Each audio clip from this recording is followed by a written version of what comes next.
एक आदमी था, बड़ा व्यापारी था, और बड़े व्यापारी के पास ये ऑप्शन था कि वो अपने 3 बेटों में से अपना धंधा किसी को भी देना चाहता था, लेकिन योग्यता चेक करना चाहता था। उसने एक बहुत जबरदस्त टेक्निक ली।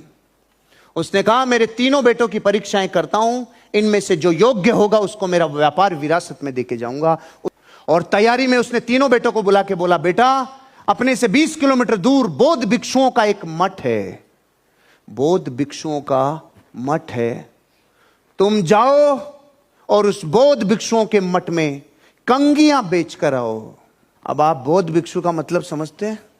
समझे कि नहीं समझे? बौद्ध भिक्षु का मतलब है भाई बाल नहीं है, कंगे बेच के आओ।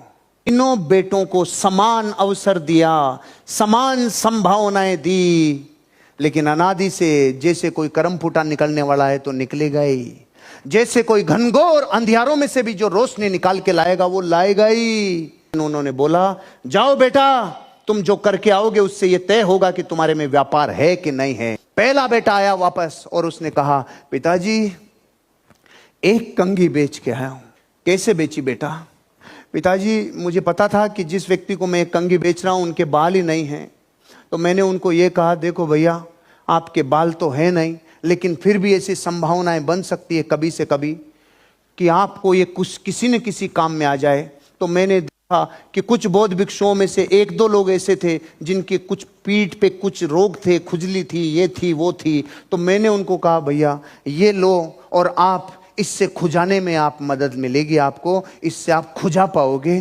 तो वो एक आदमी जो रोगी था उसने मेरी कंगी खरीद ली, और वो संभावनाओं के ऊपर मैं ये एक कंगी बेच के आया हूं। दूसरे को बोला, बेटा तू कितनी कंगी बेच के आया?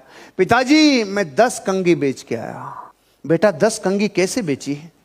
पिताजी, मैंने बौद्ध में जो भी बौद्ध मठों में जितने भी भिक्षु थे, उन सारे भिक्षुओं में एक चीज देखी, उनसे शिक्षा लेने के लिए लोग आते थे, मिलते थे, यात्री आते थे।